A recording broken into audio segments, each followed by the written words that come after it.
அன்பான கிறிஸ்துவ சொந்தங்களுக்கு வணக்கம். இந்த வீடியோவில் கிறிஸ்தவத்தில் நாம் இப்போ சந்திக்கிற ஒரு மிக முக்கியமான சிக்கல் ஒன்றை பற்றி பேச போகிறோம். அந்த முக்கியமான சிக்கல் என்ன அப்படின்னா எக்ஸ்ட்ரீமிசம். இன்னைக்கு இருக்கிற கிறிஸ்தவம் ஒரு விதமான எக்ஸ்ட்ரீமிசத்துக்குள்ளே சிக்கியிருக்குது. எந்த விஷயத்தை எடுத்துக்கிட்டாலும் எக்ஸ்ட்ரீமிசம் தான். இந்த வெட்டு ஒன்று துண்டு ரெண்டு அப்படின்னு சொல்லுவாங்கல்ல, இந்த வெட்டு ஒன்று துண்டு ரெண்டு அப்படிங்கிற இந்த கான்செப்ட் எதை பற்றி பேசுது அப்படின்னா, எந்த ஒரு விஷயத்துலையும் இதுவும் அதுவும் தான் இருக்க முடியும் அப்படிங்கிற மாதிரியான எக்ஸ்ட்ரீம் ஐடியாலஜிஸ். வெட்டு ஒன்று துண்டு ரெண்டு தான், அதுக்கு நடுவில் எதுவுமே இருக்க முடியாது அப்படிங்கிற ஐடியா. இந்த விதமான ஒரு மனநிலையில தான் இன்னைக்கு கிறிஸ்தவம் சிக்கிக்கிட்டு இருக்குது. ஒரு சரியான கிறிஸ்தவனா நீ இருக்கணும் அப்படின்னா நீ யாராவது ஒரு எக்ஸ்ட்ரீமிஸ்டா இருக்கணும். நீ எக்ஸ்ட்ரீமிஸ்டா இருந்தால் மட்டும்தான் நீ ஒரு ஆவிக்குரிய கிறிஸ்தவன், ஒரு சரியான கிறிஸ்தவன். ஒரு பேலன்ஸ்டா இருக்கக்கூடிய ஒரு கிறிஸ்தவனா இருந்தா அவன் ஏளனம் பண்ணக்கூடிய ஒரு நிலைக்கு தான் இன்றைக்கு கிறிஸ்தவம் இருக்குது. நீங்கள் ஒருவேளை ஸ்டேட் போர்டு சிலபஸில் படிச்சிருந்தீங்க அப்படின்னா இந்த கதையை நீங்கள் கேட்டிருப்பீங்க. அதாவது 5 மாடுகள் ஒன்றா சேர்ந்து மேய்ஞ்சிக்கிட்டு இருந்துதான். அப்போ ஒரு சிங்கம் அந்த மாடுகளை அடித்து சாப்பிட்றதுக்காக வரும்போது அந்த 5 மாடும் சேர்ந்து அந்த சிங்கத்தை விரட்டி விட்டுச்சு. இப்போ இந்த 5 மாடும் சேர்ந்து இருக்கிற வரைக்கும் நம்மளால் இந்த மாடை அடித்து சாப்பிட முடியாது அப்படின்னு சொல்லி நினச்ச சிங்கம் நிறைய துணைக்கு அழைச்சி தான். நிறைய துணைக்கு அழைச்சி நீ இந்த 5 மாட்டையும் எப்படியாவது பிரிச்சிரு, அதுக்கப்புறமா நான் போய் ஒன்று ஒன்றா அதை அடித்து சாப்பிட்டேன்னு சொல்லி சொன்ன உடனே இந்த நரியும் இந்த மாடுகள்கிட்ட கோல் மூட்டி சண்டை மூட்டி விட்டு, போடா நீ வாங்கிட்ட, நான் வாங்கிட்ட பேச மாட்டேன், நீ அவங்ககிட்ட பேச மாட்டேன் அப்படின்னு சொல்லி எல்லாம் தனித்தனியாக போய் மாடுகள் மேய ஆரம்பிச்சுதான். சிங்கம் ஆஹா இதுதான் வாய்ப்புன்னு சொல்லி ஒவ்வொரு மாட்டையாக கொல்ல ஆரம்பிச்சது. 2 மாடுகளை அதை அடித்து சாப்பிட்ட உடனே தான் ஒரு மீதி இருக்கிற 3 மாட்டுக்கு ஞாபகம் ஒரு உணர்வு வந்துச்சா, ஐயோ நம்ம தனியாக பிரிஞ்சனால ஒன்று ஒன்றா சாக ஆரம்பிச்சு திரும்ப அந்த 3 மாடுகளும் ஒன்றா சேர்ந்துட்டு சிங்கத்தை எதிர்த்து விரட்டி விட்டுச்சு அப்படிங்கிற ஒரு ஸ்டோரி. ஒற்றுமையே வலிமை அப்படிங்கிறத வலியுறுத்துறதுக்காக சொல்லப்படக்கூடிய ஒரு ஸ்டோரி எல்லாரும் கேட்டிருப்பீங்க. இன்னைக்கு கிறிஸ்தவத்தில் கிட்டத்தட்ட இதுதான் சூழ்நிலை. எவனை விழுங்கலாமோன்னு சொல்லி கர்ஜித்து தலைகிற பிசாசனுடைய அந்த தந்திரத்துக்கு பலியாகி பலவிதமான நரித்தனங்களால், அந்த நரித்தனங்களை செயல்படுத்தக்கூடிய நபர்களால் கிறிஸ்தவம் இந்த மாதிரி துண்டு துண்டாக பிரிஞ்சு கிடக்குது, எக்ஸ்ட்ரீமிசத்துக்குள்ளே விழுந்து கிடக்குது. இந்த எக்ஸ்ட்ரீமிசத்துக்குள்ளே இருக்கிறனால மிக ஈஸியாகவே கிறிஸ்தவர்கள் பலவிதமான பிசாசனுடைய தந்திரங்களுக்கு இலக்காகிறதையும் நம்மளால் பார்க்க முடியுது. கிறிஸ்தவ யூடியூப் சேனல் நம்ம எடுத்துக்கிட்டோம் அப்படின்னா, பொதுவாக சரியான விதத்தில் சத்தியத்தை தெளிவாக பேசுகிற வீடியோக்களை கூட மக்களுக்கு பார்க்குறதுக்கு விருப்பமே இல்லை.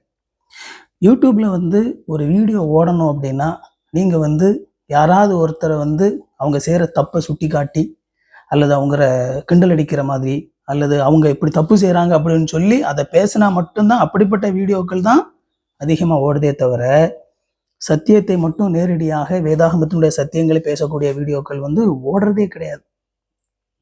நம்ம தமிழ்நாட்டில் ஒரு போதகர், ஒரு வயது முதிர்ந்த ஒரு போதகர், முன்னாட்களில் யாருமே இதை பற்றி பேசாத நேரங்களில் கிறிஸ்தவத்தில் இருக்கிற பல தவறான கிறிஸ்தவத்தில் உபதேசங்கள் எல்லாம் கூட அவர் அதை குறித்து தெளிவாக தன்னுடைய புத்தகங்கள் எல்லாம் முன்னாடி எழுதி பேசின ஒரு போதகர். அவருமே கூட ஒரு வீடியோ போடணும் அப்படின்னா யாராவது ஒருத்தரை பற்றி இன்னொருத்தரை பற்றி பேசி, அல்லது இது பாருங்க நகைச்சுவாக இருக்குது அப்படின்னு சொல்லி போட்டால் தான் மக்கள் வீடியோ பார்க்குறாங்களே தவிர, அவர் முன்னாடி புத்தகத்தில் சத்தியங்களை தெளிவாக விளக்கி எழுதின அப்படிப்பட்ட விளக்கத்தோடு சொல்லக்கூடிய அதே விதமாக புத்தகத்தில் எப்படி அந்த சத்தியம் விளக்கப்பட்டிருக்கிறதோ அதே விதமாக விளக்கி வீடியோ போட்டால் அதை பார்க்கறதுக்கு ஆள் கிடையாது. கிறிஸ்தவத்தில், தமிழ் கிறிஸ்தவத்தில் இந்த மாதிரி கிறிஸ்தவத்தில் இருக்கக்கூடிய விஷயங்களை கிண்டல் அடிக்கிறதுக்காகன்னு சொல்லி இருக்கக்கூடிய ஒரு சேனல் எவ்வளோ பிரபலமாக தமிழ்நாட்டில் ஓடிட்டு இருக்குது அப்படின்னு சொல்லி நமக்கு தெரியும். பாருங்க, இந்த விதமான ஒரு எக்ஸ்ட்ரீம் மனநிலைக்குள்ளாகத்தான் நம்ம எல்லா விஷயத்திலையும் இருக்கிறோம். எந்த ஒரு விஷயத்திலுமே கிறிஸ்தவத்துக்குள்ள ஒரு பேலன்ஸ் இல்லை. எந்த ஒரு கருத்தை எடுத்துக்கிட்டாலும் அதில் எக்ஸ்ட்ரீமில் தான் நிற்கணும் அப்படின்னு சொல்லி நம்ம எக்ஸ்ட்ரீமாக போயிட்டு இருக்கக்கூடிய நிலையை நம்ம பார்க்குறோம். இப்போது பல நேரங்களில் நம்ம சத்தியத்தை ஏமாற்றக்கூடிய நபர்கள், சத்தியத்தை சரியாக பேசக்கூடிய நபர்கள் அப்படின்னு சொல்லி ஒரு 2 குழுவாக பல நேரங்களில் கிறிஸ்தவத்தில் பிரியுது. ஆனால் இந்த கிறிஸ்தவத்தையில் நாங்கள் சரியான சத்தியத்தை பேசுகிறோம் அப்படின்னு சொல்லக்கூடிய நபர்களும் கூட அதில் கிறிஸ்தவத்துக்குள்ள ஒரு பேலன்ஸை கொண்டு வர்றதுக்கு முயற்சி பண்ணாமல் அவங்கள திரும்பவும் இன்னொரு எக்ஸ்ட்ரீமுக்கு கொண்டு போகக்கூடிய ஒரு சூழலை தான் நம்ம மீண்டும் என்ன செய்யறோம் அப்படின்னா பார்க்குறோம். அது மட்டும் இல்லாமல் ஒரு விதமான ஒரு அரசியல்வாதித்தனமான ஒரு மனநிலை இன்றைக்கு இந்த போதகர்கள் மத்தியில் பரவி இருக்குது. அரசியல்வாதத்தினு சொல்லி நான் சொல்றது என்ன அப்படின்னா, இப்போ தமிழ்நாட்டில் நீங்க எடுத்துக்கோங்க, ஒரு 2 முக்கியமான கட்சிகள் இருக்குது. திமுக, அதிமுகன்னு சொல்லி 2 முக்கியமான கட்சிகள் இருக்குன்னா, இந்த கட்சிகள நீங்க பாருங்க, ஒரு நாளுமே ஒரு கட்சி இன்னொரு கட்சிய வந்து பாராட்டி பேசவே மாட்டாங்க. அதாவது ஒரு கட்சி இன்னொரு கட்சி என்ன செஞ்சாலும் அத தப்புன்னு தான் சொல்லுவாங்க. மாத்தி மாத்தி தப்புன்னு தான் சொல்லுவாங்க. ஒரு நாளும் மனசு தொறந்து இது சரியா செஞ்சுட்டாங்க அப்படின்னு சொல்லி சொல்லவே மாட்டாங்க. அது எப்படி நம்ம சொல்றது? அந்த கட்சிக்காரன் என்ன செஞ்சாலும் அது தப்பு தான். அப்படித்தான் ஒரு மனநிலையில பேசுவாங்களே தவிர, ஒருத்தர் வந்து ஒரு முழுசா ஒரு விஷயத்த தப்பா செஞ்சிட முடியாது. அதுல இருக்கக்கூடிய நியாயங்கள் அப்படி பேசவே மாட்டாங்க. அப்படி பேசினா எப்படி ஒருத்தர் அரசியல் பண்ண முடியும்? அவங்க என்ன செஞ்சாலும் அத தப்புன்னு தான் நம்ம சொல்லணும். இதுதான் அரசியல்வாதத்தனம் அப்படிங்கிறது. ஆனா, இதே விதமான மனநிலையில தான் இன்னைக்கு கிறிஸ்தவ சத்தியத்தை சரியாக போதிக்கிறோம் அப்படிங்கிற இருக்கக்கூடிய நபர்களும் இருக்கிறாங்க. என்ன நான் என்ன சொல்றேனோ அதுதான் சரி. மத்தவங்க என்ன சொன்னாலும் தப்பு. அப்போ ஆப்போசிட் சைட்ல வந்து அவங்க மக்கள வந்து அடிமைப்படுத்துறாங்க. இவங்க வந்து எமோஷனலா அடிமைப்படுத்துறாங்க, அப்படி அடிமைப்படுத்துறாங்க, இப்படி அடிமைப்படுத்துறாங்க அப்படின்னு சொல்லி பேசக்கூடிய, சரியாக சத்தியத்தை பேசணும்னு சொல்லி சொல்லக்கூடிய கூட்டமும் கூட ஒரு சில நேரத்துல இந்த மக்களை தங்களுக்கு அடிமையாக்கிக்கிறாங்க. அதாவது நான் எப்படி பேசுறேனோ அப்படியே நீ புரிஞ்சுக்க. நான் என்ன சொல்றேனோ அத அப்படியே நீ நம்பணும். அப்படி நம்புனா தான் நீ சரியான கிறிஸ்தவன். அப்படி இல்ல அவ்வளவுதான்டா நீ தொலைஞ்ச. நீ சத்தியத்துல இருந்து விழுந்துருவ. அப்படி இப்படின்னு சொல்லி கிட்டத்தட்ட அவங்கள மிரட்டி, தான் மட்டுமே மிகச்சரியாக சத்தியத்தை பேசுறேன். என்னை தவிர வேற யாருமே இந்த உலகத்துல சத்தியத்தை சரியா பேசல. அதனால நான் என்னைய மட்டும் பின்பற்றிக்கணும்னு சொல்லி இந்த விதமாக தங்களுக்கு அடிமையாக்கிக்கிறாங்க. இதுதான் வந்து மிகப்பெரிய ஒரு சிக்கலாக இருக்குது. அந்த மக்களை ஒரு மாற்று ஒரு கண்ணோட்டத்தையோ அல்லது வேறொரு விஷயத்தையோ அவங்களுக்கு பார்ப்பதற்கு கூட வாய்ப்பு கொடுப்பதில்லை. அவங்க தப்பு தான், எல்லாமே தப்பு தான், யாரையும் நீ வந்து எல்லாத்தையும் ரிஜெக்ட் பண்ணிரு அப்படின்னு சொல்லி இப்படிப்பட்ட ஒரு நிலை. எல்லா விஷயத்திலும் இந்த மாதிரியான ஒரு எக்ஸ்ட்ரீம் மனநிலையில தான் நம்ம இருக்கிறோம். ஒரு ஆவிக்குரியவன் அப்படின்னா அவன் எக்ஸ்ட்ரீமா தான் இருக்கணும் அப்படிங்கிற ஒரு நிலையே இன்னைக்கு இருக்குது. அவன் எக்ஸ்ட்ரீமிஸ்டா இல்லை அப்படின்னா அவனை வந்து நம்ம மதிக்கிறது கூட கிடையாது. அவனுக்கு வந்து அவன் பக்தி இல்லாதவன் அப்படிங்கிற மாதிரியான ஒரு கண்ணோட்டங்கள்ல தான் வந்து என்ன செய்றோம் அப்படின்னா இன்னைக்கு வந்து இருக்குது. ட்ரெஸ்ன்னு சொல்லி எடுத்துக்கிட்டா 2 எக்ஸ்ட்ரீம்ல தான் கிறிஸ்தவம் நிக்குது. அற்புதம் சொல்லி எடுத்துக்கிட்டா 2 எக்ஸ்ட்ரீம்ல தான் கிறிஸ்தவம் நிக்குது. நகை போட்டுன்னு எடுத்துக்கிட்டா 2 எக்ஸ்ட்ரீம்ல தான் கிறிஸ்தவம் நிக்குது. எந்த விஷயத்தை எடுத்துக்கோங்களேன், சின்ன சின்ன விஷயத்துலேருந்து பெரிய விஷயம் வரைக்கும் எல்லாத்துலேயும் 2 எக்ஸ்ட்ரீம்ல தான் போய் நிற்கிறோமே தவிர, எல்லாத்துலேயும் எக்ஸ்ட்ரீம்ல தான் போய் நிற்கிறோமே தவிர, அதில் இருக்கக்கூடிய அல்லது அதில் கொண்டு வரக்கூடிய பேலன்ஸை பற்றி இன்னைக்கு பெரும்பாலும் யாருமே அதை யோசிக்கிறதே கிடையாது.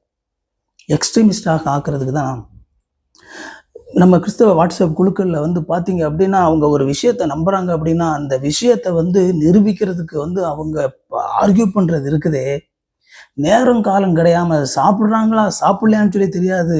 நைட்டு 12 மணி 1 மணியா இருந்தாலும் வெறித்தனமா கிடந்து நான் சொல்றதுதான் சரி அப்படிங்கிறத நிரூபிக்கிறதுக்கு துடிக்கிற அந்த போராட்டம், அதெல்லாம் பார்க்கும்போது எந்த அளவுக்கு நாம வந்து இந்த விதமாக எக்ஸ்ட்ரீமிஸ்டாக இருப்பதற்கு நாம் தூண்டப்பட்டு இருக்கிறோம் அப்படிங்கிறது வந்து நம்ம பார்க்க முடியுது. எக்ஸ்ட்ரீமிஸ்டா இருப்பது தான் சரியானது அப்படிங்கிற ஒரு கண்ணோட்டமே இன்னைக்கு வந்து அதுதான் பக்தியாக இருப்பது. 2 சைடு எடுத்துக்கிட்டாலும் சரிதான். அந்த சைடுல பார்த்தாலும் நீ எக்ஸ்ட்ரீமா இருந்தா தான் அப்படின்னு சொல்லி, இந்த சைடுல எடுத்துக்கிட்டாலும் எக்ஸ்ட்ரீமா இருந்தா தான். ஒரு பேலன்ஸ்டான ஒரு மனநிலை இருக்கிற நபர்கள் ஏளனம் பண்ணப்படக்கூடிய ஒரு நிலைமையில தான் இன்றைக்கு வந்து கிறிஸ்தவம் மாறி இருக்குது. அவங்கெல்லாம் பக்தி இல்லாதவங்க. இந்த ஒரு ஒரு ஒரு சமநிலையோடு இருக்கக்கூடிய நபர்களை பார்த்தீங்கன்னா, அந்த சைடும் பக்தி இல்லாதவங்கன்னு சொல்லி ஒதுக்கிடுவாங்க, இந்த சைடும் பக்தி இல்லாதவங்க அப்படின்னு சொல்லி ஒதுக்கிடுவாங்க. இதுதான் இன்றைக்கு கிறிஸ்தவத்தில் இருக்கக்கூடிய ஒரு சமநிலை பிரமாணத்திற்கு வந்திருக்கக்கூடிய ஒரு சிக்கல். ஆனா இதுதான் கிறிஸ்தவமா? கிறிஸ்தவம் என்பது முழுவதுமாக பிளவுபடுத்தும் சத்தியங்களாலே தான் நிரம்பி கிடக்குதா? நாம சற்று கவனமா நம்ம கிறிஸ்தவத்தை நம்ம பார்ப்போமானால், கிறிஸ்தவம் வந்து கிறிஸ்தவத்திலே நமக்கு பிளவுபடுத்தக்கூடிய விஷயத்தை விட நம்மை ஒன்று சேர்க்கக்கூடிய விஷயங்கள் அதிகமா இருக்குது. நம்ம ஒன்றாக நிற்க வேண்டிய விஷயங்கள் அதிகமா இருக்குது. ஆனா நம்மை ஒன்றுபடுத்தக்கூடிய அந்த விஷயங்களை பற்றி பேசாம முழுக்க முழுக்க பிளவுபடுத்தக்கூடிய ஒரு விஷயமாகவே பற்றி பேசுவதும், பிளவுபடுத்தக்கூடிய அந்த மனநிலையில இருப்பதும் எப்படி சரியானதாக இருக்கும்? கண்டிப்பா, அதாவது கிறிஸ்தவத்துல எல்லா போதனைகளையும் வந்து நம்ம ஏற்றுக்கொள்ள முடியாது. நான் அதை ஒத்துக்கிறேன். நம்ம வந்து நான் கிறிஸ்துவன்னு சொல்லி பேரை சொல்லிட்டு இருக்கிற எல்லாருமே வந்து நாம ஏற்றுக்கொள்ள முடியுமானா கண்டிப்பா ஏற்றுக்கொள்ள முடியாது. வேதாகமத்தினுடைய சத்தியத்திற்கு அப்பாற்பட்டு இருக்கக்கூடிய பல விஷயங்கள் இருக்குது. நான் மறுக்கல. வேதாகமத்தினுடைய அடிப்படை போதனைகளுக்கும் கொள்கைகளுக்கும் விரோதமாக இருக்கக்கூடிய பல விஷயங்கள் இருக்குது. நான் அதை மறுக்கல. ஆனா அதெல்லாம் விட்டதுக்கு அப்புறமா கூட கிறிஸ்தவத்தில் இருக்கக்கூடிய கிறிஸ்தவத்திலே ஒரு சமதளத்துக்கு ஒரு சமநிலைக்குள்ளாக வரக்கூடிய பல விஷயங்கள் இருக்குது. சின்ன சின்ன விஷயங்கள்ல கூட நம்மால ஒற்றுமைக்குள்ளாக வர முடியாம நம்ம சிதறி கிடப்பதும் எக்ஸ்ட்ரீமிசத்துக்குள்ளே கிடப்பதும், அது ஊர் ரெண்டு பட்டா கூத்தாடிக்கு கொண்டாட்டம் அப்படின்னு சொல்லுவாங்க இல்லையா, அந்த மாதிரி தான் இன்றைக்கி கிறிஸ்தவம் பல்வேறு விதமாக துண்டுபட்டு கிடப்பது எதிரிக்கு மிகப்பெரிய கொண்டாட்டமாக இருக்குது. உண்மையிலேயே கிறிஸ்தவத்தில் வெட்டு ஒன்று துண்டு ரெண்டு என்பதில் ஒரு சரியான கண்ணோட்டம், வெட்டு ரெண்டு துண்டு ஒன்று அப்படிங்கிறதான் சரியான கண்ணோட்டமாக இருக்கும்.